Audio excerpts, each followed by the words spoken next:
karena pembahasan hari ini harus diakui memang, cukup banyak gitu ya. Kalau dari slide dosen lain bisa sampai 60 gitu ya. Tadi sampai titik waktu terakhir sebelum masuk ke 507 tadi saya masih berpikir nih, gimana supaya bisa menyampaikan materi dengan proper tapi singkat. Karena kalau ngelihat slide 60 aja sudah kita udah keblinger tuh ya, udah puyeng duluan. Termasuk saya. Saya kalau harus ngomong 60 slide itu dalam waktu 2,5 jam kayaknya pusing tuh ya. Jadi ya memang, eee, ya apa ya, lebih kompleks lah dibanding bahasan sebelumnya. Oke? Oke, tapi masih bisa diikuti lah sama anak-anak STAN mah, ya. Apalagi udah tingkat 3 udah mau lulus ya, gampang. Insya Allah termanage. Oke, kali ini kita akan ngomong mengenai penetapan dan ketetapan dalam konteks perpajakan, teman-teman. Kalau kita ngomong mengenai PPh dan PPN, maka kita akan ngomong mengenai prinsip pemungutan secara self assessment. Kalau kita ngomong PBB, kita ngomongin official assessment. Dan PBB itu tidak diatur dalam KUP. Yang diatur dalam Undang-Undang KUP itu adalah ketentuan formal untuk PPh dan PPN. Oke. Dalam self assessment, maka seperti teman-teman tahu bahwa si wajib pajak itu harus ya, harus menghitung sendiri, memperhitungkan kredit pajaknya gitu ya, membayar dan melaporkan kewajiban pajak sesuai dengan ketentuan. Di pertemuan sebelumnya, pertemuan semester kemarin teman-teman sudah mengikuti konsep bagaimana menghitung PPh. Oke. Di UTS kemarin teman-teman juga sudah melihat bagaimana cara menghitung untuk PPN. Oke. Termasuk memperhitungkan kredit pajak yang sudah dibayar. Sedangkan mengenai pembayaran dan pelaporan mungkin di pertemuan pekan lalu dan pekan sebelumnya. Pertemuan 10-11. Kalau gitu ya, mengikuti konsep self assessment, maka semua wajib pajak harusnya mengikuti apa yang ada di ketentuan. Oke, contohnya, wajib pajak sudah menyampaikan pelaporan seperti ini, ya. Mereka sudah menghitung, sorry, bukan komersial, ini secara, sorry, sedikit diganti. Misalnya nih SPT, yang dilaporkan dalam SPT. Yang dilaporkan dalam SPT adalah seperti ini, bahwa ada omset, ada HPP, ada biaya-biaya, sampai ketemu penghasilan neto, PPh, kredit pajak, sampai PPh terutang. Oke. Ini adalah konsep self-assessment. Apa yang terjadi kalau ya, wajib pajak tidak melaporkan sesuai dengan ketentuan yang berlaku? Gimana tuh? Ya mau nggak mau, DJP akan menetapkan berapa besar jumlah pajak yang terutang. Oke? Jadi, penetapan itu hanya terjadi, oke, kata penetapan artinya ini adalah kata kerja gitu ya. Penetapan oleh DJP itu hanya ada kalau si wajib pajak tidak mengikuti prinsip self assessment dengan baik. Kalau sudah menghitung, memperhitungkan, melaporkan dan membayar dengan sesuai dengan ketentuan, maka tidak perlu ada penetapan. Oke? Penetapan. Contohnya, sore ini misalnya SPT, ganti ini hasil pemeriksaan. Di SPT, wajib pajak menghitung sendiri berapa besarnya PPh terutang. Jadi ketemu di sekitar 23 jutaan. Oke. Kalau sampai titik ini wajib pajak sudah melakukan kewajibannya sesuai dengan ketentuan yang berlaku, aman nih. Tidak perlu ada proses penetapan. Tapi ternyata, sebagaimana sudah kita obrolin pekan sebelumnya, setelah diperiksa, ternyata PPh yang harus dibayar itu lebih besar dibanding dengan apa yang dilaporkan dalam SPT. Kalau kasus seperti ini, baru nih, ada namanya proses penetapan. Oke? Jadi poin pertama adalah penetapan ada kalau self assessment tidak berjalan sesuai dengan ketentuan undang-undang. Apa yang ditetapkan? Yang ditetapkan adalah ketetapan. Dalam perpajakan, surat ketetapan pajak itu dikenal ada surat ketetapan pajak kurang bayar atau SKPKB, ada juga SKPKBT, SKPKB tambahan, ada SKP nihil, dan ada SKP lebih bayar. Nah, seperti biasa ya, kalau belajar pajak harus siap ketemu dengan banyak singkatan, teman-teman. Ini pengalaman saya dapatkan ketika dulu juga pas belajar pajak, ya. Singkatannya banyak banget. Oke, singkatannya banyak banget. Nah, kalau teman-teman lihat sebenarnya ini sudah pernah kita kenalkan ketika kemarin kita ngobrol mengenai pemeriksaan. Artinya apa? Artinya bahwa SKP ini salah satu triggernya, salah satu pemicunya adalah pelaksanaan pemeriksaan, terutama konsep ini. Ya, kalau SKPLB masih memungkinkan melalui proses penelitian, sebagaimana halnya ketika kita ngomongin PBB. Ya, jadi SKP itu didahului oleh pemeriksaan. Ya, oke. Sekarang kita cari tahu apa itu SKPKB, Surat Ketetapan Pajak Kurang Bayar. Intinya SKPKB itu adalah ketetapan yang di dalam ketetapan tersebut isinya adalah ada mengenai jumlah pokok pajak, ya, ada kredit pajaknya, ada sanksi, dan jumlah yang masih harus dibayar. Oke. Jadi dalam SKPKB, dalam SKP kurang bayar, itu menyediakan berapa jumlah pajaknya, berapa kredit pajaknya, berapa yang kurang dibayar, plus sanksi. Oke, sip. Terus kapan SKPKB diterbitkan, teman-teman? Kita lihat dulu ada 5 hal yang menyebabkan penerbitan SKPKB, nanti kita akan bahas satu persatu. Ya. Pertama, ini sama dengan pertemuan sebelumnya, bahwa kalau berdasarkan hasil pemeriksaan, ya, atau keterangan lain, ada pajak yang tidak atau kurang dibayar. Oke, kemarin setelah pemeriksaan, ada laporan hasil pemeriksaan, kemudian dilanjutkan dengan penerbitan SKPKB. Kalau kemarin ada berapa jenis pemeriksaan, teman-teman? Berdasarkan tujuannya, ada pemeriksaan untuk menguji kepatuhan, gitu ya, oke. Ada pemeriksaan untuk tujuan lain. Oke. Nah, SKPKB ini merupakan produk ikutan dari pemeriksaan untuk menguji kepatuhan lain. Sorry, pemeriksaan untuk menguji kepatuhan pada lainnya. Ya, yang pertama. Yang kedua, ya, si SKPKB terbit kalau SPT tidak disampaikan. Oke, udah kita obrolin juga nih di pertemuan ke-10. Apa yang terjadi kalau SPT tidak disampaikan oleh wajib pajak?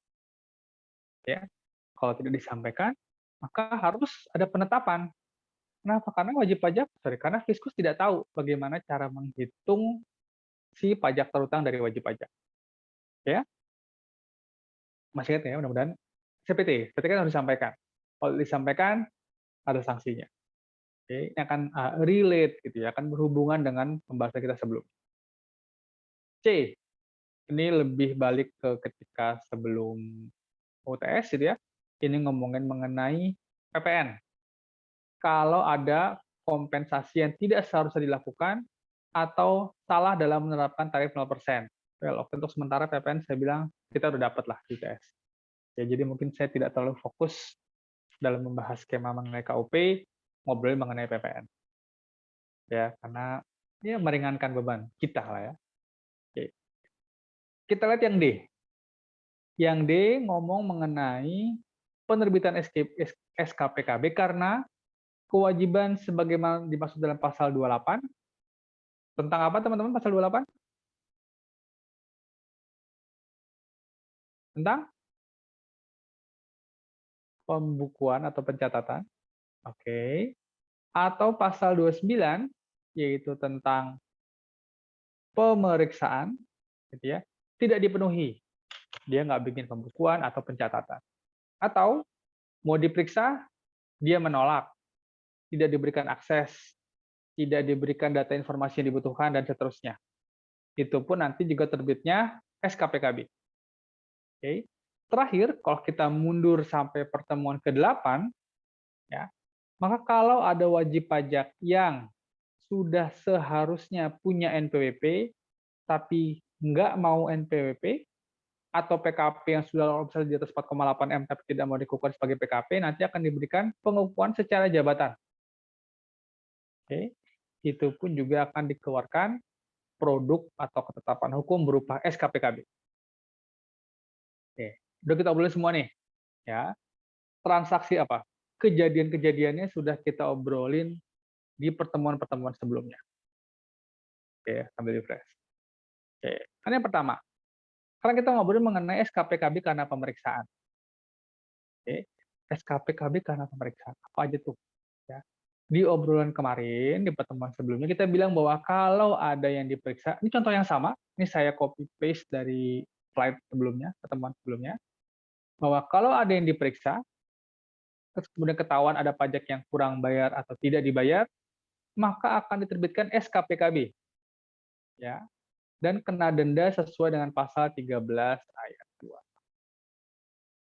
Oke, SKPKB karena pemeriksaan. Nggak perlu saya ulang kayaknya. Slide-nya ada di pertemuan sebelumnya. Sama persis. Oke, ini saya hanya copy paste saja. Copy paste. Berikutnya, kalau wajib pajak tidak menyampaikan SPT, berarti ini di pertemuan ke-10. Oke, wajib pajak tidak menyampaikan SPT, setelah ditegur pun tidak menyampaikan SPT. Maka apa akibatnya? Kalau kita ngobrol dari konsep laporan adalah bahwa karena tidak lapor SPT, padahal dia wajib, akibatnya si pegawai pajak tidak tahu berapa seharusnya pajak terutang, sehingga harus dilakukan pemeriksaan. Oke, pemeriksaan lagi. Bagaimana dengan sanksinya?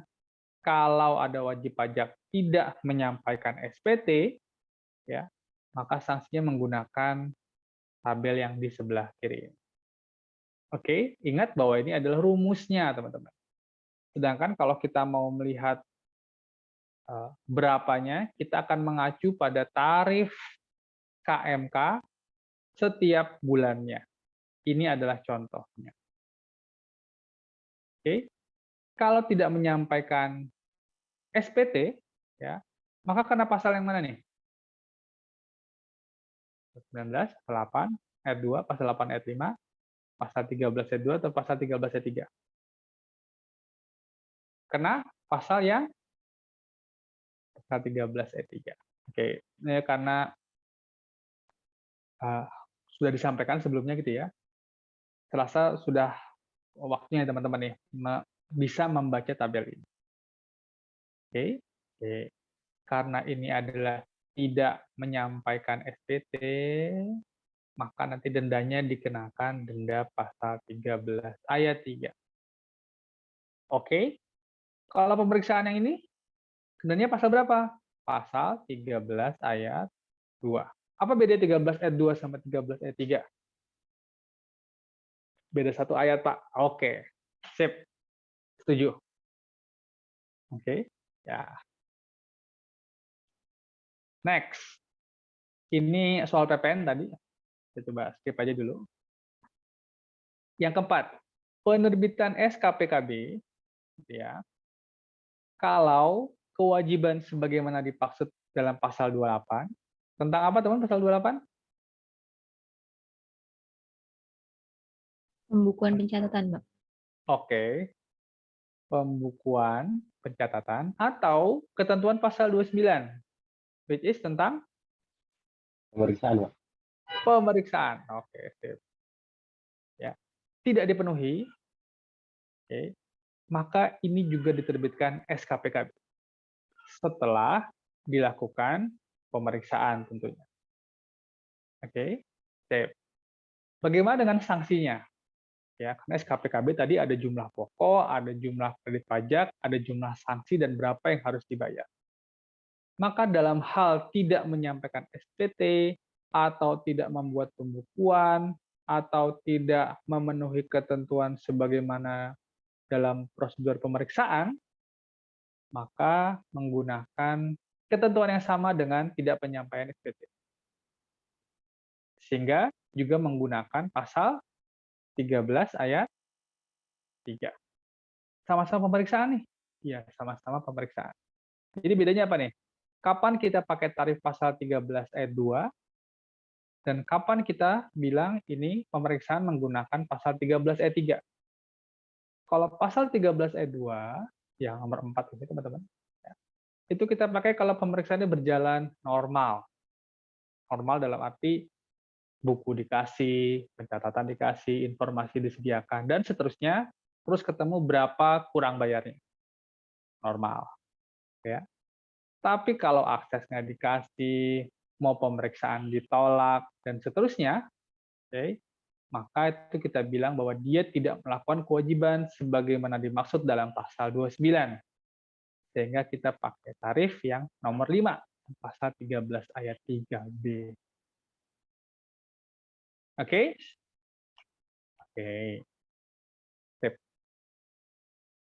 Yang kelima adalah tadi, kalau wajib pajak yang sudah seharusnya punya NPWP atau PKP, atau pengusaha yang sudah seharusnya dikukuhkan sebagai pengusaha kena pajak.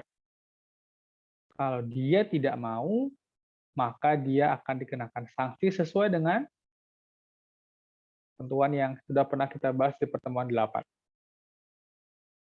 Ya. Jadi penerbitan SKPKB triggernya ada 4. Ada 5. Yang 4, yang satu mungkin tidak kita fokuskan tadi. Yang pertama adalah kalau hasil pemeriksaan ditemukan ada pajak yang kurang bayar atau tidak kurang bayar. Ada yang kurang bayar atau tidak dibayar. Oke.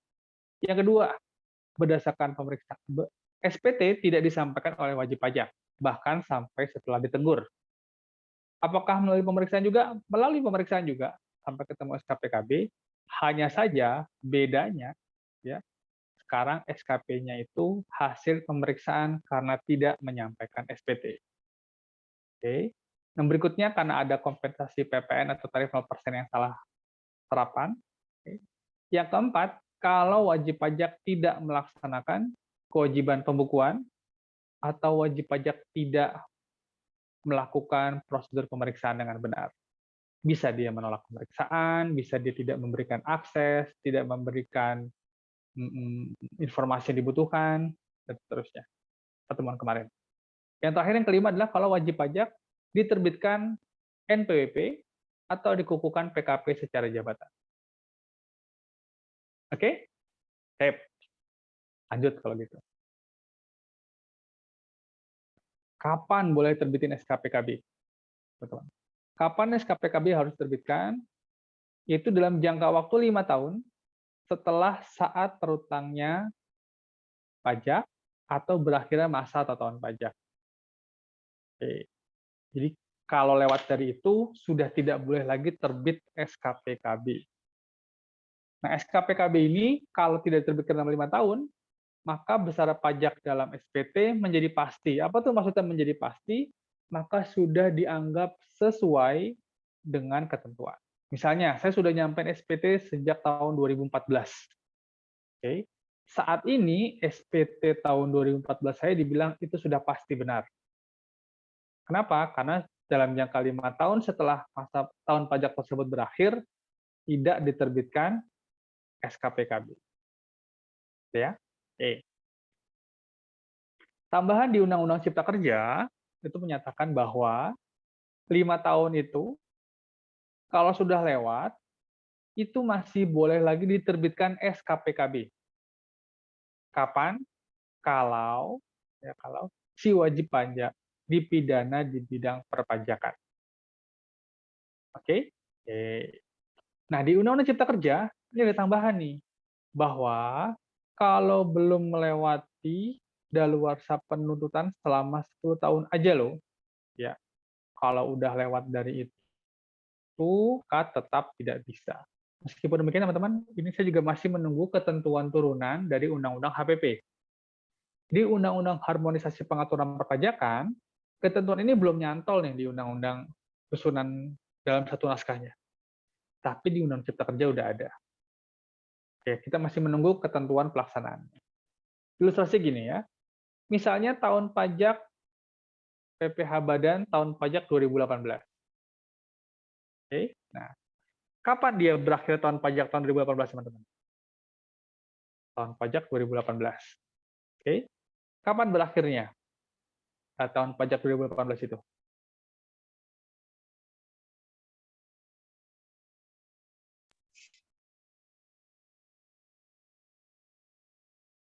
Tahun pajak 2018 itu kan dari 1 Januari 2018. 31 Desember 2018. Oke, itu udah terakhir gitu ya. 31 Desember itu adalah saat terakhir dari tahun pajak 2018. Jadi berakhirnya kapan? Berakhirnya adalah sejak masuk ke tanggal 1 Januari 2019. Ya, oke. Maka jika ingin menerbitkan SKPKB atas tahun pajak 2018, maka jangka waktu yang dimiliki oleh DJP adalah sejak 1 Januari 2019 sampai 31 Desember 2023. 5 tahun setelah berakhirnya tahun pajak tersebut. Benar ya? 19, 2020, 21, 22, 23. Benar. Oke, teman-teman? Ini dalam rentang waktu ini, DJP dapat menerbitkan SKPKB. Tapi kalau udah masuk ke 1 Januari 2024, artinya sudah lewat dari 5 tahun, maka nggak boleh tuh SKPKB diterbitkan. Kecuali si wajib pajak dipidana di bidang perpajakan atau menimbulkan kerugian pada pendapatan negara. Oke ya? Jadi ada rentang waktunya. Sehingga kalau kita bilang SKPKB itu hasil proses pemeriksaan, maka pemeriksaannya ya jangan mepet-mepet dari 31 Desember. Oke. Kalau misalnya kita memeriksa tahun pajak PPh Badan 2018, terus mulai memeriksa di tanggal 20 Desember 2023. Wah, itu sangat berisiko. Oke. Bisa jadi setelah pemeriksaannya selesai, SKPKB-nya tidak bisa diterbitkan. Kenapa? Karena udah lewat dari batas daluarsa penetapan. Oke? Oke. Cepetan? Kecepatan atau cepetin aja, gitu ya. Enakan yang mana nih? Cepetin aja, Pak, gitu ya. Ya, saya juga senang kok ya. Ini udah Oke. tes, Pak. SKPKB. Beres. SKPKB ada yang mau diobrolin? Nggak ada, kita pindah. Sekarang ketetapan yang kedua namanya adalah SKPKBT atau SKPKB tambahan. Ya. SKPKB tambahan. Artinya apa? Kalau ini tambahan, berarti sudah harus ada SKPKB untuk wajib pajak yang sama di jenis pajak yang sama untuk tahun pajak atau masa pajak yang sama. Maksudnya apa sih? Kalau untuk PPh Badan tahun 2018 udah keluar SKPKB, ya. Terus kalau kita dapat informasi baru, gitu ya, untuk PPh tahun 2018, maka baru bisa tuh keluar SKPKBT.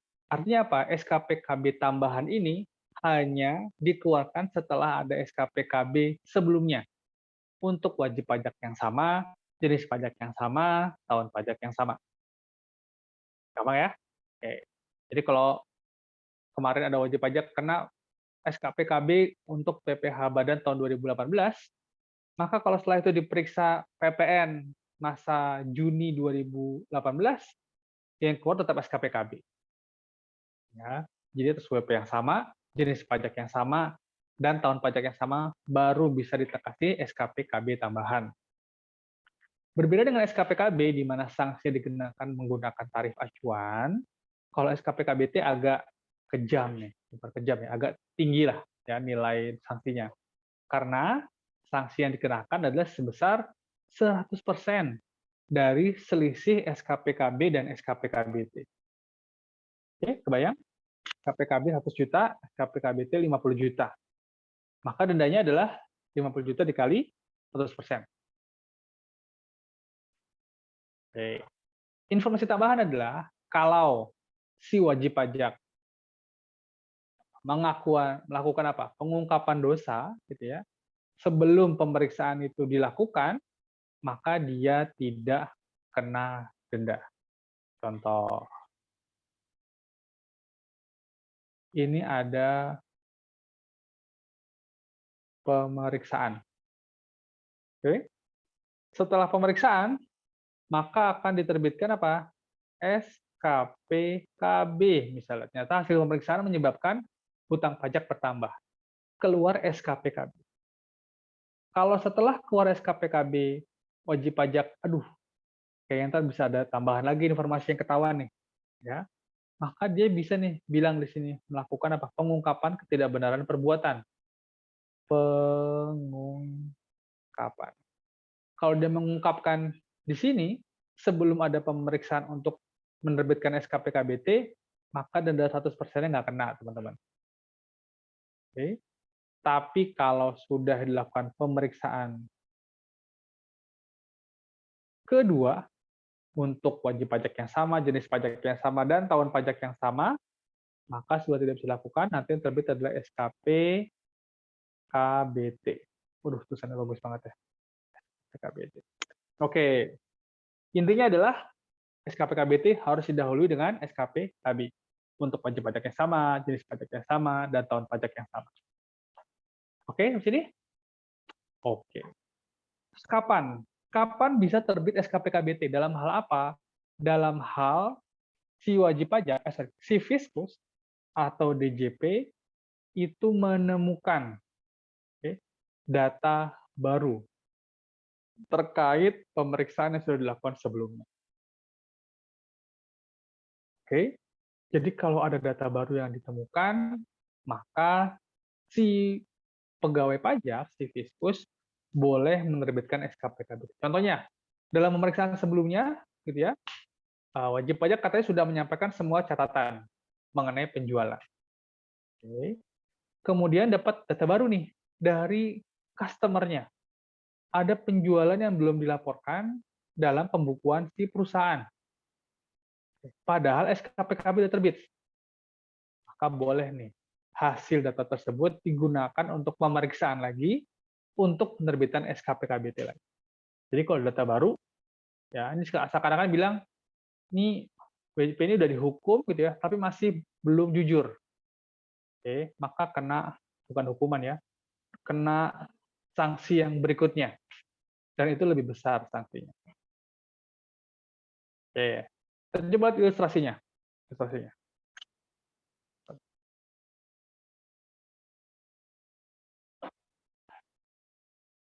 Bentar, teman-teman.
Oh, maaf Pak, suaranya belum ada Pak. Pak, dari tadi ke mute, Pak. Sorry. Saya lupa. Oke, saya ulang. Ya. Nah, ilustrasi dari SKP KB tambahan. Oke, ilustrasinya. Misalnya untuk SPT PPh masa pasal 23 untuk bulan Oktober 2020. Oke, ini jenis pajaknya adalah PPh masa pasal 23. Oke. Dilakukan pemeriksaan dan terbit SKP KB tanggal 10 Agustus. Oke. Ada jumlah pokok pajak 100 juta, jumlah kredit pajak 90 juta, artinya dia harus bayar sebesar 10 juta. Plus denda. Oke. Dendanya kira-kira dihitung menggunakan ketentuan tarif pasal berapa, teman-teman? Kalau seperti ini. Pasal? Sudah diobrolin. Kalau pemeriksaan? 13.3B. Kalau oke, 13 oke. Tapi kalau sebelah ini pemeriksaan normal nih. Artinya berjalan bagaimana prosedurnya. Data dikasih, buku dikasih. Maka kita menggunakan ketentuan pasal 13 ayat 2. Oke? Ya. Kalau 13 ayat 3, Mas Surya itu tadi yang dia tidak pembukuan, dia tidak pencatatan, dia tidak atau dia menolak melakukan pemeriksaan, dia tidak menyampaikan SPT dan seterusnya. Oke? Sip. Sehingga ini menggunakan ketentuan di pasal 13 ayat 2 tarifnya. Oke, sip. Kemudian pada bulan Desember 2021, itu sekitar 4 bulan berikutnya, ketemu data baru nih, objek PPh pasal 23 yang belum dipotong dan dilaporkan di masa Oktober 2020. Oke. Tambahannya adalah 20 juta tambahannya. Oke. Terus apa yang dilakukan oleh DJP terkait data baru ini? Maka akan menerbitkan SKP KB tambahan, oke, misalnya per tanggal 10 Januari 2022. Oke, SKP KBT-nya ya pasti setelah ditemukannya data. Oke, bagaimana penghitungan sanksinya?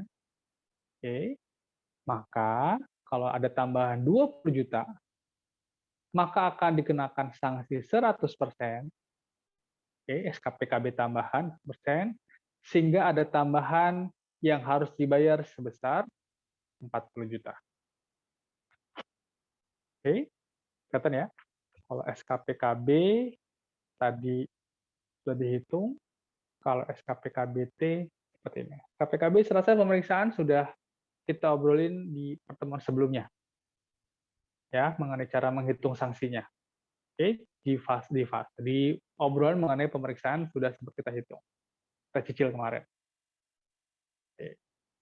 SKP KB tambahan pun sama, ya, dia juga harus diterbitkan 5 tahun, ya, dan nanti kalau dia lewat dari 5 tahun, itu bisa kalau ada tindak pidana perpajakan.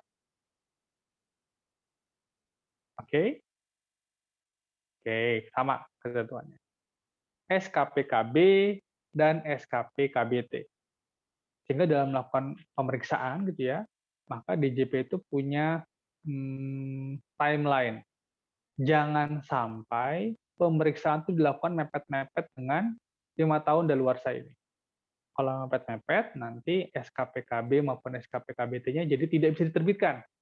Karena ada rentang waktu yang membuat SKP KB ataupun SKP KBT tidak bisa diterbitkan. Oke? Oke, sip.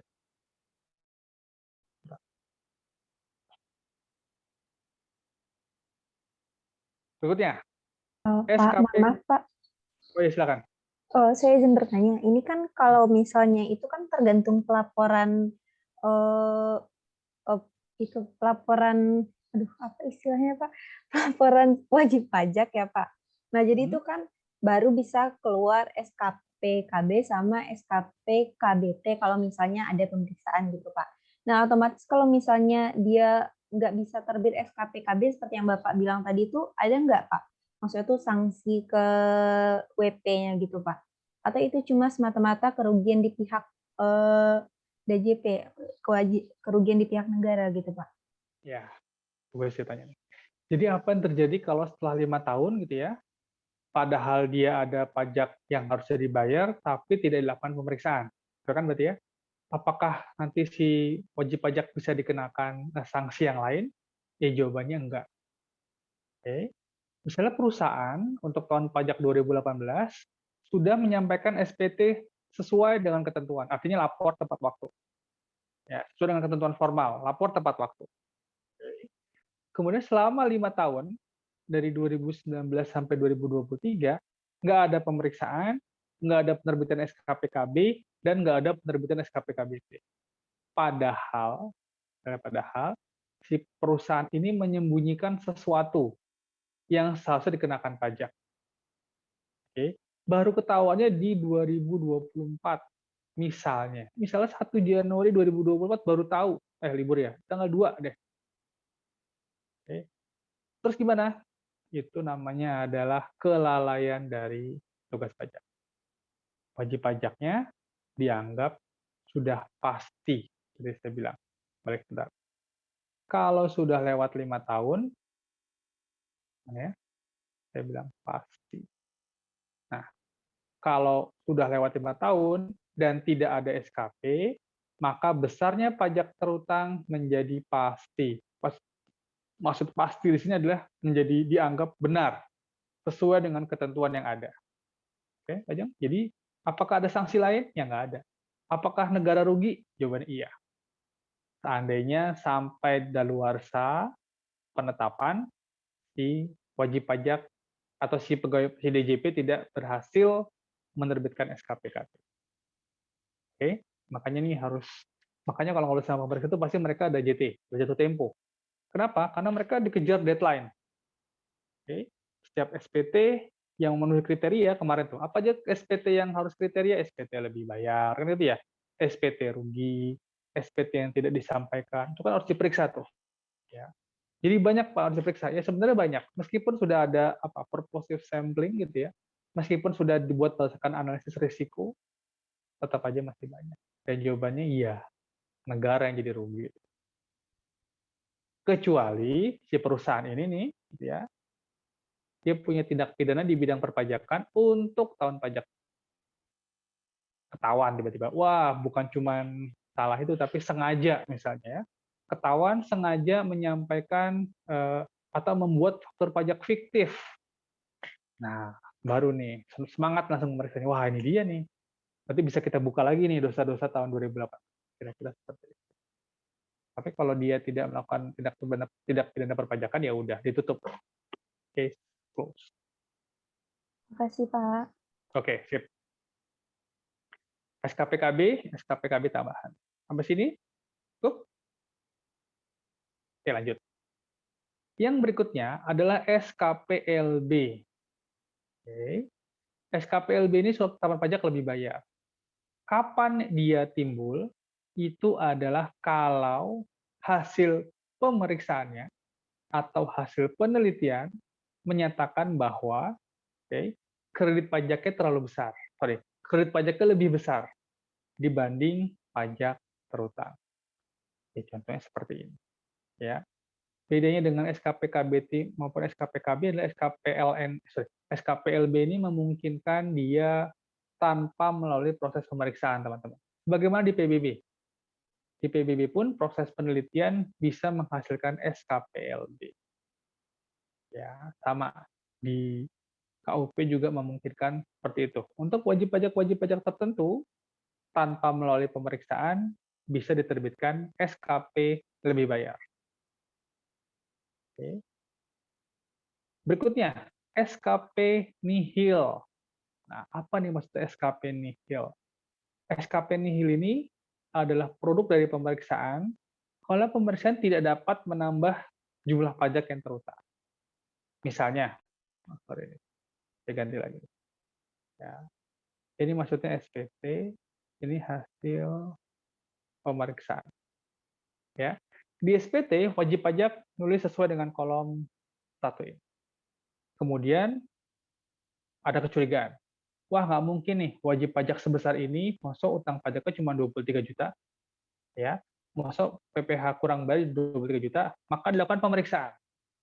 Setelah dilakukan pemeriksaan dengan berbagai koreksi fiskal, akhirnya ternyata sama aja, teman-teman. Oke, berapa PPh terutang menurut si wajib pajak dan berapa PPh terutang menurut pemeriksaan, hasilnya sama. Sehingga SKP-nya tidak menyebabkan kekurangan pembayaran pajak. Namanya adalah SKP nihil. Oh, sama aja kok. Udah benar. Oke, SKP-nya nggak ada yang tidak menambah jumlah pajak terutang. Oke, 4 mata udah saya sebutin. Ada SKP KB, ada SKP KB tambahan, ada SKP lebih bayar, ada SKP nihil.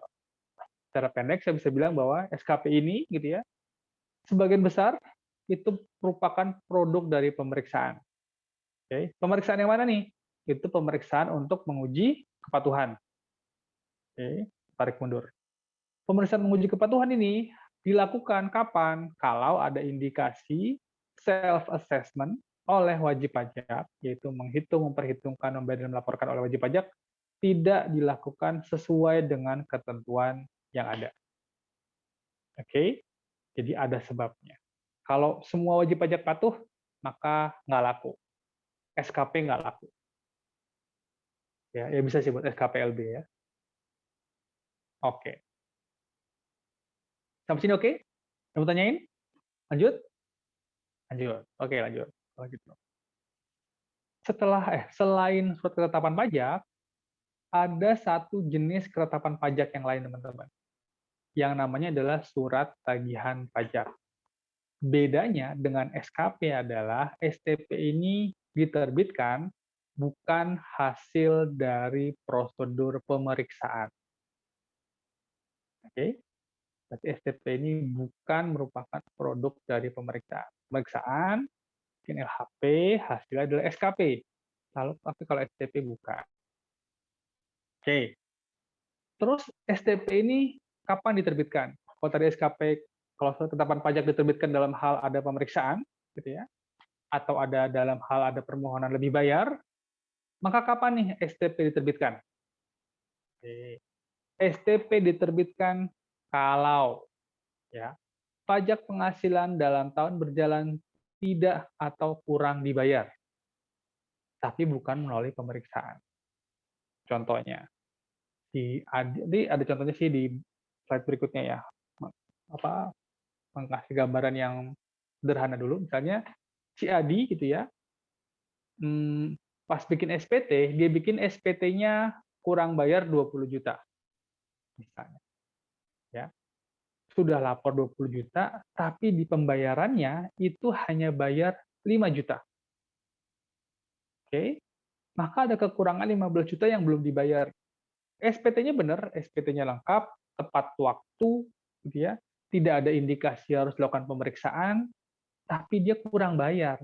Ada yang kurang dibayar. Maka yang seperti itu tidak perlu dilakukan pemeriksaan. Cukup dikomunikasikan, gitu ya, bahasa kerennya adalah mengkomunikasikan tagihan pajak. Kalau kata konsultan, surat cinta. Gitu ya. Kalau kata kita akademisi adalah surat tagihan pajak. Di surat tagihan pajak ini adalah untuk menagih pajak yang tidak atau kurang dibayar tanpa melalui proses pemeriksaan. Oke. Yang kedua, ada salah bayar, salah tulis, oke, salah hitung. Misalnya ada wajib pajak PT Adi jual rumah ke Pradana, rumah seharga 1 miliar. Oke. Seharusnya akan kena PPh pasal 4 ayat 2, sorry saya salah, itu sebesar 2,5% dari 1 miliar. Harusnya seperti itu. Tapi si Adi, gitu ya, karena dia tidak tahu ketentuan ini, dia bilang, tapi kan saya dulu beli rumahnya harganya 700 juta, ya, maka saya harusnya bayar pajaknya cuma 2,5% dikali 300 juta, itu dia maunya. Oke, kalau ada salah hitung seperti ini, maka tidak perlu diperiksa, cukup ditagih aja sama DJP. kemarin salah tuh ngitungnya. Oke, jangan pakai yang 300 juta, tapi seharusnya dari omset, maka dikirimkan surat tagihan pajak. Oke, jadi yang sifatnya lebih ke kesalahan administratif dibanding kesalahan material. Oke, oke. Yang C, wajib pajak dikenai sanksi administrasi berupa denda dan atau bunga. Nah, tadi bukannya di SKP udah ada sanksi administrasi berupa denda atau bunga, Pak? Ya nggak? Bedanya apa nih sama STP? Kenapa di SKP ada sanksi administrasi, di STP juga ada sanksi administrasi? Oke. Sekali lagi sampaikan bahwa untuk STP itu dendanya adalah denda sifat kesalahan formal, salah prosedur, salah material. Oke. SKP itu tadi pemeriksaan, ini ada objek pajak yang tidak dicantumkan. Biaya dibuat terlalu besar. Kira-kira seperti itu. Itu terbitnya SKP. Tapi kalau STP, nah yang poin C ini apa aja? Ini saya jelaskan dalam slide sendiri. Ya, bahwa STP itu diterbitkan dalam hal wajib pajak dikenai sanksi administrasi berupa denda atau bunga. Ya, atas peristiwa apa? Yang pertama, pembetulan SPT. Oke, kita masih ingat nih, ada pembetulan SPT tuh di pertemuan ke 8, 9, 10 berarti. Ya, nanti saya sampaikan di slide berikut. Jadi kalau ada wajib pajak yang melakukan pembetulan SPT yang mengakibatkan utang pajak menjadi lebih besar, maka dendanya ditagih dengan STP. Oke. Kemudian kalau ada orang bayar pajak tapi terlambat, sama seperti pertemuan sebelumnya, bahwa kalau PPN harus dibayar kapan? Akhir bulan berikutnya. Kalau PPHOP kapan paling lambat? Tanggal 30 Maret atau sebelum penyampaian SPT kan gitu ya. Kalau PPh pasal 4 ayat 2 kapan? Ada yang tanggal 10 atau tanggal 15 bulan berikutnya. Nah, kalau terlambat bayar gitu ya, itu ditagihnya dengan STP juga. Kemudian ada keterlambatan pembayaran pajak dalam ketetapan. Maksudnya apa nih? Sudah terbit SKP KB. Gitu ya, tadi SKP kurang bayar. Ada angkanya, harus bayar total sebesar 1 miliar. Tapi nggak dibayar-bayar tuh SKP KB. Oke. Maka nanti kalau sudah lewat jatuh tempo, ditagihnya dengan surat tagihan pajak. Oke, semoga bisa kelihatan ya bedanya STP sama SKPKB ya Pak. Ya. Terus kalau ada wajib pajak yang pengen mengangsur atau menunda pembayaran pajak, boleh nggak? Boleh aja. Misalnya saya pedagang mainan, gitu ya. Ternyata di akhir tahun saya untungnya banyak dan tiba-tiba harus bayar PPh sesuai ketentuan adalah sebesar 100 juta. Tapi sampai 31 Maret saya nggak punya uang nih sebesar 100 juta untuk bayar PPh tersebut. Apakah boleh? Nanti saya angsur deh, saya cicil. Ya, selama tahun ini karena penjualannya lagi bagus. Boleh nggak? Boleh, tapi kena denda. Oke. Yang nomor 6, 5 dan 6 ini terkait dengan PPN, yaitu kalau bikin faktur pajak tidak tepat waktu, casual tax kemarin, faktur pajak dibuat ketika terjadi transaksi atau ketika menerima uang, kan gitu ya. Kalau nggak pas bikinnya, maka kena denda, STP juga. Oke. Yang terakhir nomor 7 adalah kalau SPT tidak disampaikan sesuai jangka waktu. Nah, ini udah di pertemuan ke-10 nih. Kalau orang pribadi telat menyampaikan SPT tahunan, itu dendanya 100.000. SPT massa tidak disampaikan, dendanya 500.000. SPT badan tidak disampaikan, dendanya 1 juta, dan seterusnya. Oke? Jadi STP itu dikenakan, diterbitkan atas sanksi-sanksi yang sebagaimana disebutkan nomor 1 sampai nomor 7. Oke? Oke. Kita bahas yang pertama. Pembetulan SPT. Ya, ini saya ambil dari slide saya di pertemuan 10. Persis. Nggak ada yang saya rubah. Ya. Bahwa kalau ada wajib pajak yang melakukan pembetulan SPT dan pembetulannya menambah jumlah pajak yang seharusnya dibayar, oke, maka atas kekurangan tersebut dikenai bunga sebesar tarif bunga per bulan yang ditetapkan oleh Menteri Keuangan. Oke, rumusnya adalah SBA plus 5% dibagi 12. Sejak kapan? Sejak berakhir batas waktu penyampaian SPT tahunan atau sejak jatuh tempo pembayaran untuk SPT masa. Ini beda ya. Kalau untuk SPT tahunan adalah penyampaian, kalau SPT masa adalah jatuh tempo pembayaran. Sampai dengan tanggal dibayarnya kekurangan pembayaran tersebut. Oke, jelas nih, pengaturannya sangat jelas. Ada tarifnya, ada gimana cara ngitung berapa besar denda. Oke, ini yang disampaikan di Undang-Undang KUP dan Undang-Undang Cipta Kerja. Oke.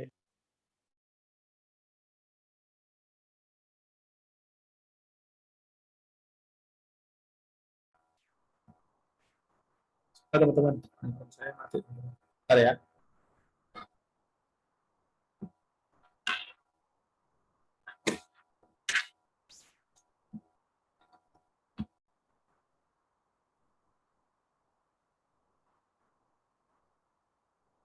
Kalau dari sini suaranya berisik nggak? Nanti suara kipasnya nggak?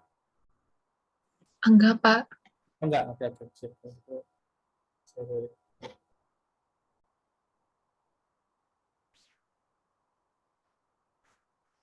Oke, lanjut.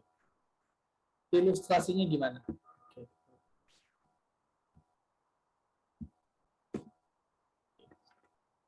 PTABC membetulkan sendiri SPT tahunan PPH tahun 2020 pada tanggal 20 September 2021. Oke. Sekarang kita buat timeline. Ini tahun 2020. Kapan PTABC harus menyampaikan SPT tahunan PPH-nya? Kapan? Akhir April, Pak. Oke, April. Sip. Ini 31 April tahun 2020. Oke. Kita assume dia menyampaikan tepat waktu. Kemudian informasi di soal adalah PTABC membetulkan sendiri SPT tahunannya ya pada tanggal 20 September 2021. Di tanggal 20 September dia melakukan pembetulan. Oke, betul. Yang semula menyatakan pajaknya adalah 100 juta dan kredit pajak 80 juta. Ini adalah ketentuan di tanggal pelaporan di 31 April. Kemudian di pembetulan dia bilang bahwa pajak hutang saya seharusnya 30 juta nih dan kredit pajak saya 80 juta. Sehingga ada tambahan pembayaran yang seharusnya dibayar sebesar 30 juta. Oke? Save. Jadi sekarang kita bilang bahwa ternyata sesuai dengan ketentuan, maka kalau pembetulan menambah jumlah pajak terutang harus dikenai denda. Oke. Pertanyaannya, kita pakai tarif yang mana, teman-teman? Kalau kita terlambat menyampaikan SPT. Gimana?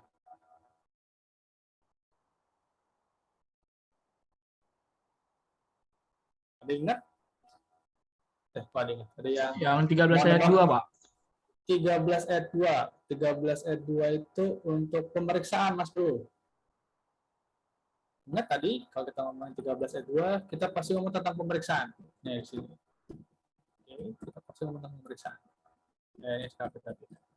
Balikin. SKPKB. Kalau misalkan pemeriksaan, nah, di sini kita pakai pasal 13 ayat 2. Oke? 13 ayat 2 untuk pemeriksaan normal, pasal 13 ayat 3 itu kalau ada pemeriksaan yang tanpa pembukuan, tanpa pencatatan, pemeriksaan yang ditolak, atau dia tidak menyampaikan SPT. Oke, kita balik lagi ke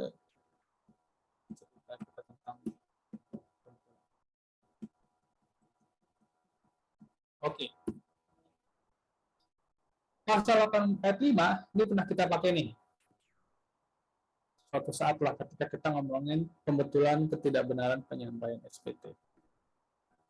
Untuk pembetulan SPT, SPT PPH tahunan, maka ini akan diatur di pasal 8 ayat 2, sehingga kita pakai yang tabel berdua, yang 0,96%. Seingat saya di salah satu slide, mungkin di pertemuan ke-9 atau pertemuan ke-10, saya pernah menyampaikan tampilan di mana masing-masing ini ya, itu dijelaskan item-itemnya. Pasal 19 itu tentang tagihan, pasal 8 tentang keterlambatan, pasal 9 tentang keterlambatan pembayaran, dan seterusnya, teman-teman. Ya, coba cek di refer ke salah satu slide itu. Ya. Dalam kasus ini, maka si PT ABC dikenai sanksi administrasi berupa bunga sesuai dengan pasal 8 ayat 2 Undang-Undang KUHP sebesar 0,96%. Terus sejak kapan dihitungnya? Yaitu sejak berakhirnya jatuh tempo penyampaian SPT sampai dengan tanggal pembayaran. Sejak berakhirnya batas waktu penyampaian SPT sampai dengan tanggal dibayarnya. Sehingga kita bilang ini dihitung sejak 1 Mei, kemudian ada Juni, ada Juli, ada Agustus, ada September. Maka totalnya 5 bulan. Dikali apa? Dikali pokok pajak sebesar 30 juta. Sama sudah yang perlu saya ulang? Hitungannya? Pak, berarti itu yang jumlah bulan dihitungnya sampai dia bayarnya ya, Pak? Ya, sesuai ketentuan. Tergantung nanti, karena kita lagi ngomongin STP atas pembetulan SPT, gitu ya. Itu, kita lagi ngomongin STP atas pembetulan SPT, singkatannya banyak. Maka ini ketentuannya, teman-teman. Tadi kalau SKP itu sejak kapan sampai penerbitan SKP KB. Jadi nggak selalu sama. Oke, Pak. Oke, biasanya saya ngapalinnya. Kalau pembayaran WP itu sebelum ketetapan, itu pasti dari tanggal jatuh tempo ke pembayaran. Tapi kalau duluan ketetapan dibanding pembayaran oleh wajib pajak, maka dia akan dari jatuh tempo sampai penerbitan STP. Tapi ini bukan rumus yang sepenuhnya bisa dipakai untuk semua keadaan. Saya sempat ngapal kayak gitu, tapi tidak bisa dipakai untuk semua keadaan sebenarnya. Ada beberapa pengecualian, seperti biasa. Ya, pengecualian cukup banyak. Jadi kalau tadi pertanyaan Jerry, apakah sampai tanggal pembayaran? Iya, untuk kasus ini. Itu, karena dia sampai pembayaran. Oke? Nah, untuk menagih ini, gimana cara nagihnya? Bukan pakai surat ketetapan pajak, karena ini tidak melalui pemeriksaan. Maka yang diterbitkan adalah surat tagihan.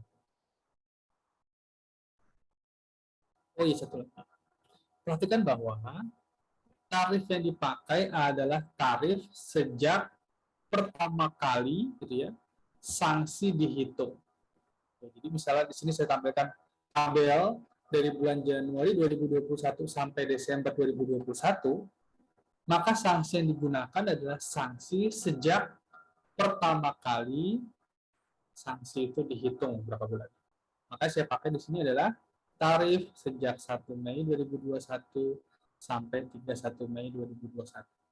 Artinya di tanggal-tanggal ini, kalau ada sanksi yang hari pertamanya dihitung, maka menggunakan tarif tersebut. Oke? Ada persoalan, teman-teman?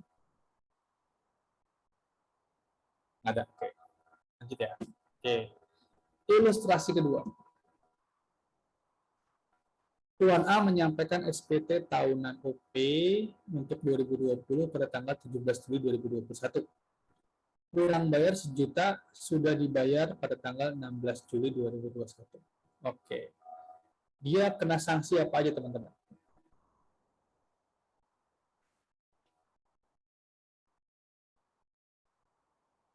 Ya. Oke, sebentar ya. SPT tahunan PPHOP, kapan seharusnya disampaikan? April, April. Maret. Iya, Maret, betul. Gimana sih dia? Maret. Sehingga pertama dia terlambat menyampaikan SPT. Oke, kalau yang pertama ada kedua nih, Gi. Berarti apa yang kedua, teman-teman? Karena dia terlambat lapor, maka yang kedua adalah kapan dia harus bayar SPT tahunan PPHOP-nya? Harus dibayarkan sebelum batas penyampaian SPT tahunan. Oke. Jadi baik keterlambatan pelaporan dan juga ada keterlambatan pembayaran. Oke. Kalau keterlambatan pelaporan, karena dia tidak ada menggunakan sanksi yang itu per bulan, maka kita anggap tidak kita bahas dulu di kelas ini. Kita akan fokus kepada penerapan atau pengenaan sanksi atas keterlambatan pembayaran SPT. Atas keterlambatan pembayaran, diterbitkan STP tanggal 15 Agustus 2021. Nanti sanksi dihitung atas keterlambatan pembayaran. Laporannya, laporan ditangkap sudah selesai. Deadline-nya di tanggal 31 Maret. Kemudian tanggal 16 dibayar. Kemudian terbit STP 15 Agustus. Oke, sip. Jadi dia terlambatnya berapa bulan, teman-teman? Dalam hal pembayaran SPT-nya? 4 bulan, Pak. 4 bulan. Oke, jadi bulan April, di bulan Juli. 4 bulan. Oke, sip. Sehingga kalau konsep seperti ini, maka jika teman-teman ditanya, terus tarifnya kita pakai tarif bulan apa? Maka kita menggunakan tarif pada bulan yang berlaku KMK pada bulan April. April. Oke. Kita akan pakai tarif bulan April. Oke. Terus pakai tarif yang mana nih? Keterlambatan pembayaran.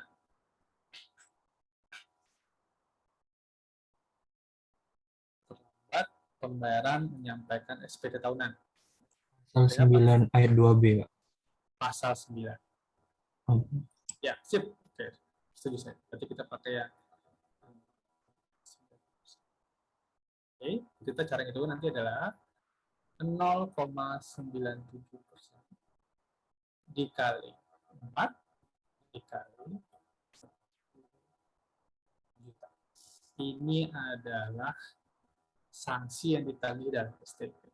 Nanti STP-nya, ya, STP-nya atas tuan A itu bisa punya dua isian. Satu, ini adalah sanksi atas keterlambatan pembayaran. Yang kedua adalah karena keterlambatan penyampaian SPT sebesar 100.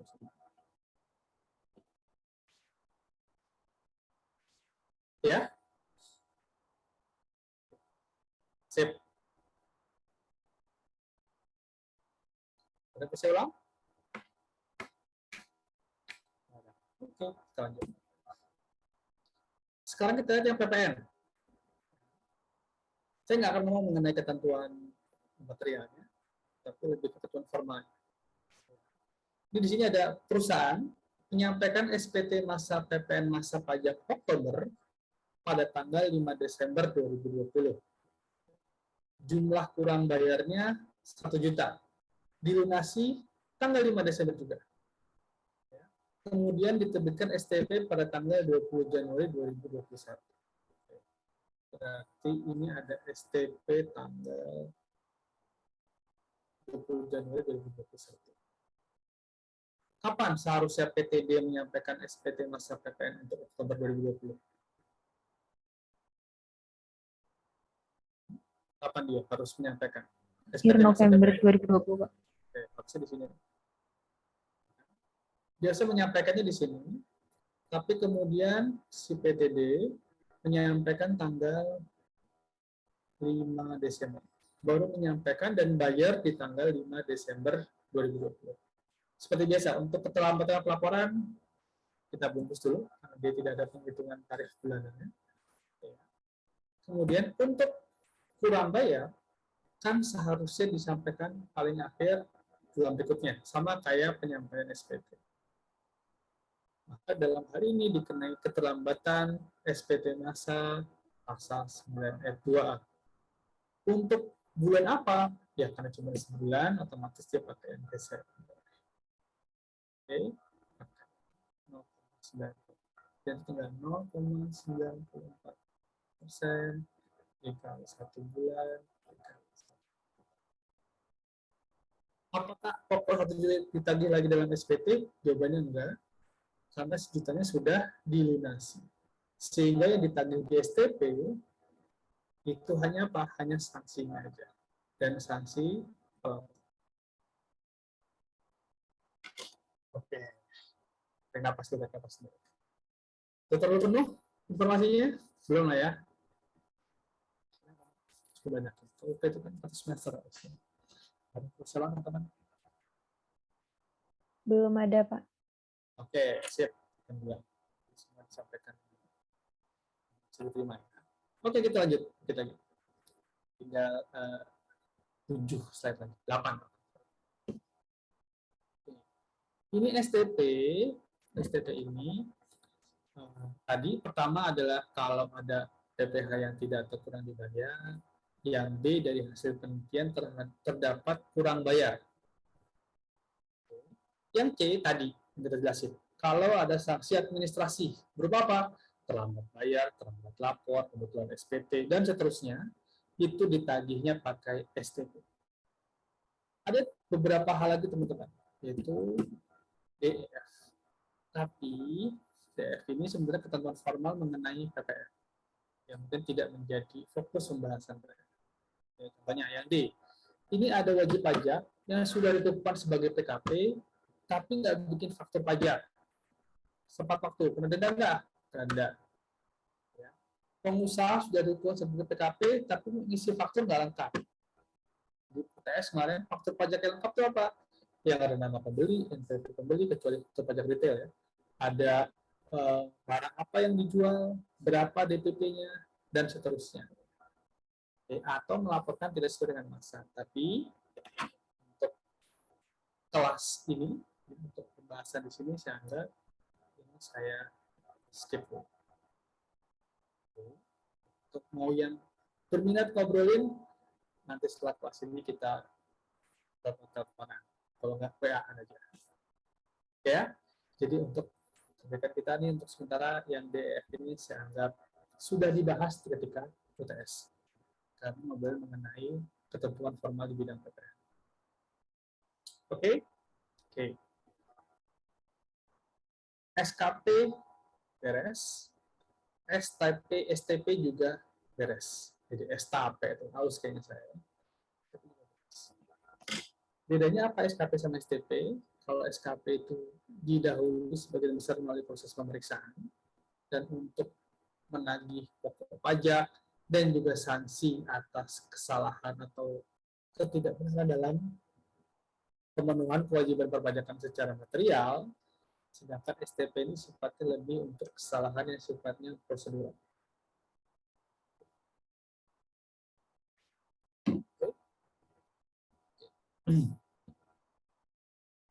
Berikutnya, di subtopik terakhir di RPS kita, itu ngobrolin mengenai kelebihan pembayaran pajak. Apa nih kelebihan pembayaran pajak? Ya gampang, kalau ada orang bayar pajak, bayarnya kebanyakan. Bahasa gampang gitu. Terus kalau kurang bayar, disuruh nambah pembayaran. Kalau kelebihan dia apain? Ya kalau kelebihan dibalikin. Oke, segampang itu. Kalau ada yang kurang bayar, disuruh bayar. Kalau ada yang lebih bayar, ya dikembalikan uangnya atas pembayaran yang kebanyakan tersebut. ada 2 jenis kelebihan pembayaran pajak berdasarkan ketentuan. Nanti saya bedakan poin 1 dan poin 2. Yang poin pertama dulu. Kelebihan pembayaran pajaknya itu diinformasikan melalui SPT. Artinya apa? Artinya dia bikin SPT lebih bayar. SPT lebih bayar itu maksudnya apa? Itu dia bilang bahwa dalam tahun tersebut atau dalam masa pajak tersebut, pajak terutangnya lebih kecil daripada kredit pajaknya. Pajak yang sudah dibayar oleh dia itu lebih besar daripada yang seharusnya dibayar. Contohnya kalau PPh, bayar PPh pasal 25 terlalu banyak. Atau pasal 22 atau pasal 23-nya itu terlalu banyak. Lebih besar dibanding yang terutang menurut penghitungan SPT. Atau kalau PPN, teman-teman sudah kemarin dapat nih, itu kalau pajak masukannya lebih besar dibanding pajak keluaran. Oke, itu dia akan bikin SPT lebih bayar. Kalau sudah dicantumkan dalam SPT lebih bayar, maka ketika meminta pengembalian, tidak perlu melakukan permohonan lagi. Karena dianggap di SPT tersebut sudah lapor. Jadi, secara nggak langsung ngomong bahwa di SPT si wajib pajak sudah lapor. Ya, sip. Nah, permohonan restitusi dalam SPT.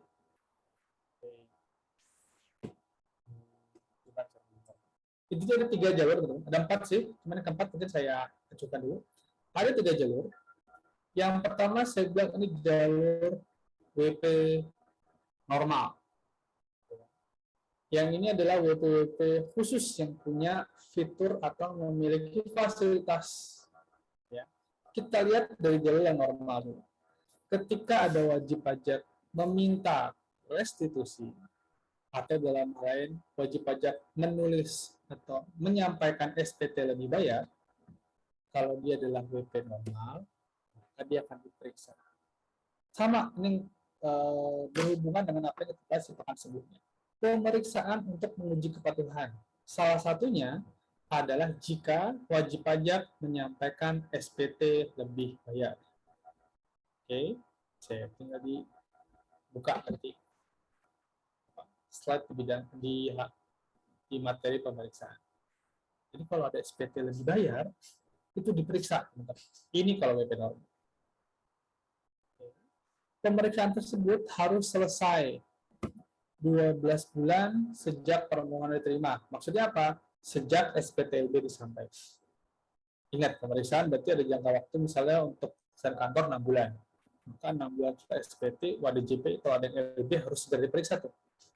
Kenapa? Karena kalau lebih dari 12 bulan, nanti dianggap diterima. Wajib, kalau ada WP masih SPTLB, diperiksa. 12 bulan kemudian harus sudah ada hasilnya. Harus sudah ada surat ketetapan pajak. Kalau memang apa yang disampaikan sesuai, dia terbitnya SKP lebih bayar. Kalau setelah diperiksa, wah, nggak lebih bayar nih, ini sih kurang bayar. Bisa jadi. Ya, makanya banyak wajib pajak yang malas lebih bayar. Gitu ya. Jadi meskipun lebih bayar, aduh kayaknya kita nihil aja. Atau kurang bayar aja dikit lah. Gitu ya. Karena kalau lebih bayar diperiksa. Ya, ini saya juga nggak tahu kenapa takut diperiksa. Berarti mereka salah dong ya, kayak bisa jadi. Karena memungkinkan wajib pajak nulis SPT lebih bayar, ketika diperiksa jadinya kurang bayar. Oh ini nggak beri, B ini nggak boleh diakui nih, B ini nggak boleh, B ini nggak boleh. Oh omsetnya harusnya diakui nih dan seterusnya dan seterusnya. Pokoknya intinya waktu dari pemeriksaan adalah berupa SKP. Bisa SKP nihil, bisa SKP LB, bisa SKP KB bahkan. Oke. Kalau sudah lewat dari 12 bulan, maka dianggap diterima SPTLB. Dan 1 bulan berikutnya harus segera terbit SKP lebih bayar. Ini jalur normal. Ya, jadi kalau WP normal, ketika bikin SPTLB pasti diperiksa. 12 bulan kemudian harus terbit SKP-nya. SKP KB, SKP nihil atau SKPLB. Dan kalau nggak penuhi dalam waktu 12 bulan, maka dianggap diterima. Oke. Lalu bagaimana dengan yang dua ini nih? Ya, pasal 17C, pasal 17D ini apa?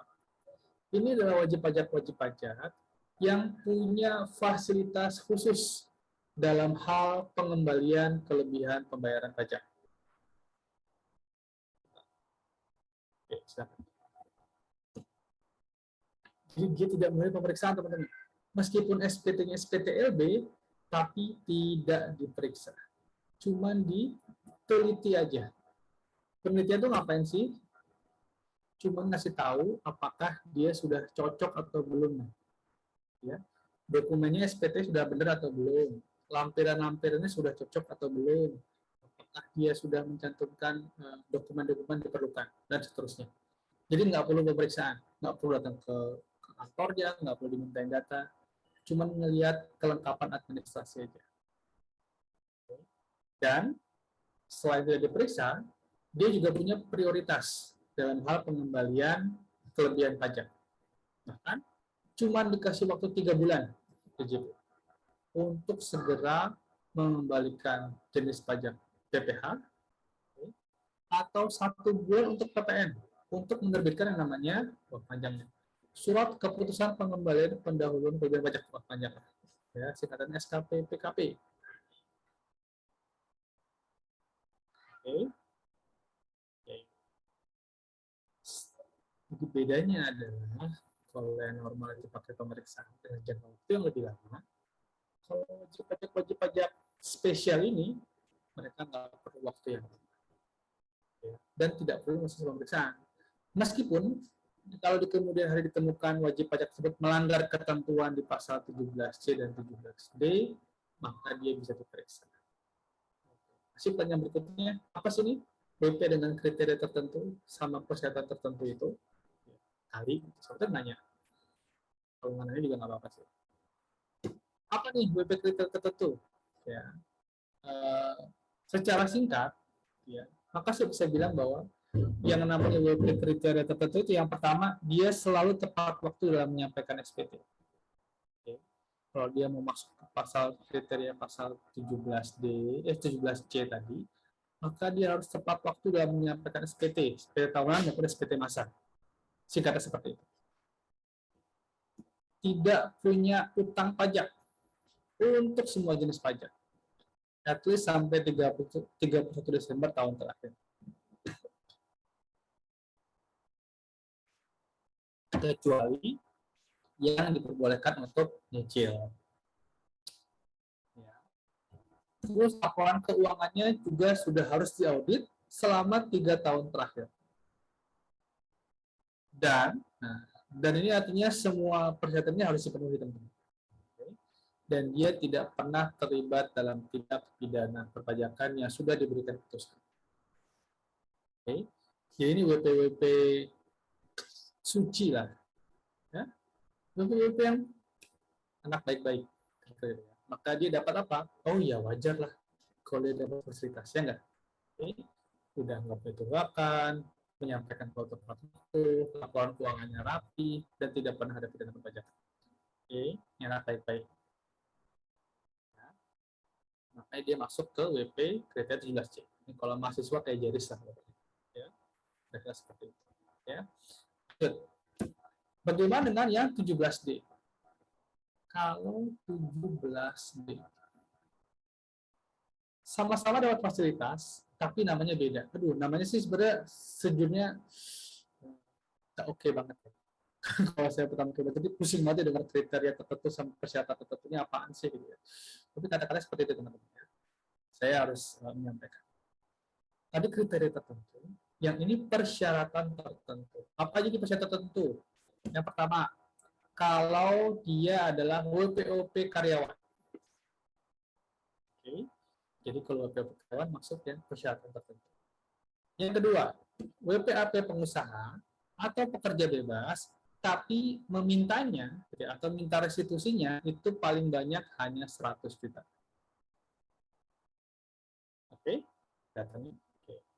WP badan juga boleh, tapi minta pengembaliannya hanya 1 miliar aja. atau PKP yang minta pengembalian PPN dengan nilai 1 miliar juga. Oke.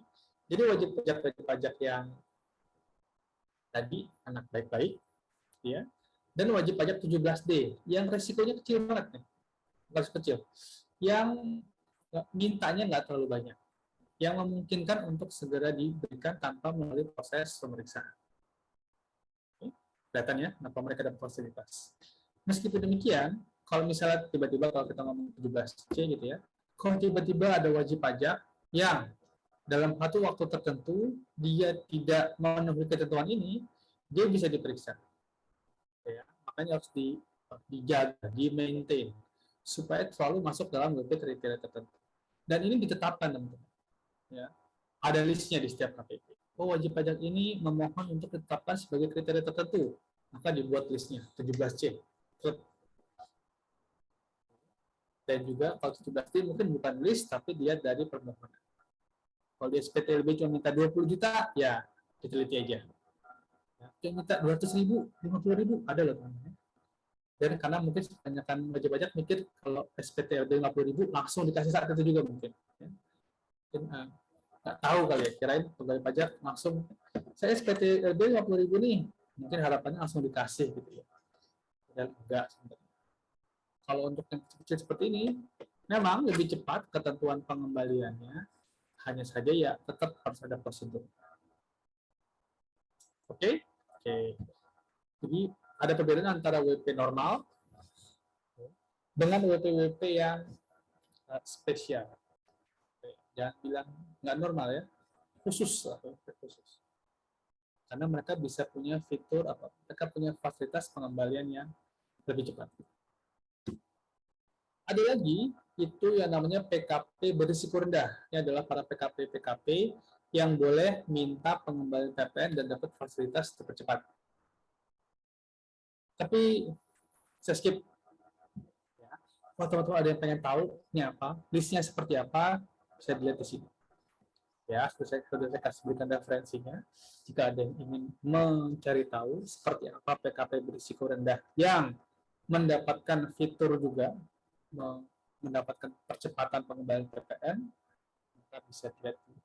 Misalnya, contohnya ya, yang gampang adalah distributor alat kesehatan. Oke, karena di masa seperti ini memungkinkan mereka harus mengurus banyak hal. Jadi kalau ada masuk kategori distributor alat kesehatan sesuai ketentuan di PMK ini, maka mereka pun dapat fasilitas pengembalian pajak yang dipercepat tanpa melalui proses pemeriksaan. Oke, sip. Skip. Slide terakhir, ya. Ini terkait dengan kelebihan pembayaran pajak yang versi nomor 2. Artinya apa? Yang non-SPT. Okay? Non-SPT. Misalnya, ada wajib pajak ya, yang salah dipotong atau salah hitung. Okay? Wajib pajak punya penghasilan sebagai dokter di salah satu rumah sakit. Okay? Kemudian setelah setahun ada kesalahan nih mengenai penetapan penghasilan brutonya. Ini yang pernah saya alami di lapangan. Okay? Ketika wajib pajak mengetahui, wajib pajak pengen dong dikembalikan uangnya. Okay? Tapi tidak melalui penyampaian di SPT. Sebelum penyampaian SPT, maka wajib pajak bisa membuat permohonan.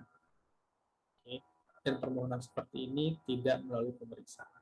Atau misalnya wajib pajak dipotong dalam hal penjualan rumah, ya, salah menggunakan ketentuan, ya. Atau wajib pajak dapat warisan karena nggak tahu saking semangatnya dapat warisan langsung bayar PPh. Oke, merasa warisan itu adalah objek pajak, padahal enggak. Oke, maka mereka dapat melakukan permohonan pengembalian kelebihan pembayaran pajak. Oke, sip. Nah, model seperti ini gitu ya, itu juga sama. Bedanya kalau ini adalah penelitian, tapi jangka waktunya sama dengan jangka waktu pemeriksaan normal. Kalau tadi si WP fase tertentu itu penelitian cuma butuh 3 bulan dan sebulan untuk dikembalikan. Tapi penelitian untuk wajib pajak seperti ini, yang non-fasilitas, itu waktunya 12 bulan. Oke? Dikasih waktu 12 bulan yang di Direktorat Jenderal Pajak. Kalau sampai 12 bulan tidak direspon sejak permohonan diterima, maka permohonan tersebut dianggap diterima, oke, dan harus diterbitkan SKPLB 1 bulan setelah jangka waktu pengambilan tersebut. Jadi intinya, kalau lewat dari jangka waktu, dianggap diterima, dan uangnya dikembalikan. Oke. Untuk merangkum gitu ya, intinya bahwa dalam hal penetapan itu hanya dilakukan kalau wajib pajaknya tidak memenuhi kewajiban perpajakan. Oke, itu penetapan. Penetapan outputnya ada 4, bisa saya bilang. Ada SKP, ada SKP kurang bayar, SKP kurang bayar tambahan, ada SKP lebih bayar, ada SKP nihil. Itu merupakan ketetapan hasil produk dari pemeriksaan. Oke. Sedangkan untuk ketetapan tanpa melalui pemeriksaan yang sifatnya hanya untuk menagih denda prosedural atau denda atas kesalahan yang bersifat formal, maka yang diterbitkan bukan SKP. SKP sebagian besar melalui proses pemeriksaan. Tapi yang diterbitkan adalah surat tagihan pajak, STP. Surat tagihan pajak. STP ini lebih ke penagihan atas kesalahan dalam hal formal, prosedural. Contohnya, telat bayar, telat lapor, kemudian sudah pembetulan SPT yang menyebabkan penambahan jumlah pajak yang terutang, dan seterusnya. Terkait dengan SKP lebih bayar, kalau ada wajib pajak yang menyampaikan permohonan penyampaian, permohonan pengembalian kelebihan pembayaran pajak, dia bikin SPT lebih bayar, maka ada beberapa jalur. Jalur pertama, kalau dia wajib pajak normal, saya bilang normal karena dia bukan anak baik-baik, tapi juga nggak jahat juga. Gitu. Ini bukan wajib pajak yang suci, gitu ya maksudnya. Dia melalui proses pemeriksaan. Kalau wajib pajaknya patuh, terus tidak punya tunggakan, nggak pernah dipidana, termasuk wajib pajak yang minta pengembalian yang jumlahnya nggak gede, maka dia mendapatkan percepatan pengembalian. Tadi yang sisi kanan. Sisi kanan. Ini adalah permohonan SUT dalam bentuk SPT lebih bayar. Kalau dia tidak mencantumkan SPT, tapi cukup melakukan permohonan, sama aja, pakai penelitian juga, sama seperti WP-WP punya fasilitas tadi, hanya saja jangka waktunya bukan 3 bulan sebagaimana penelitian WP persyaratan tertentu dan WP dengan kriteria tertentu. Oke, sip kalau gitu. Habis.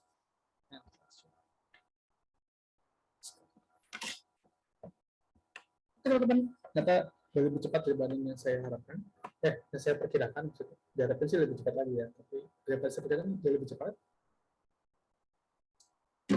Ada yang bisa ulang, teman-teman? Tidak ada? Oke. Saya ingat tadi. Oke, teman-teman. Nah, seperti saya sampaikan di awal, ya. Jadi, saya sebenarnya mengurungkan niat saya untuk memberikan tugas untuk menjawab soal. Nah, sekarang saya akan karena kita masih punya waktu 1 jam, nah cukup lama, mungkin recording ini bisa di stop.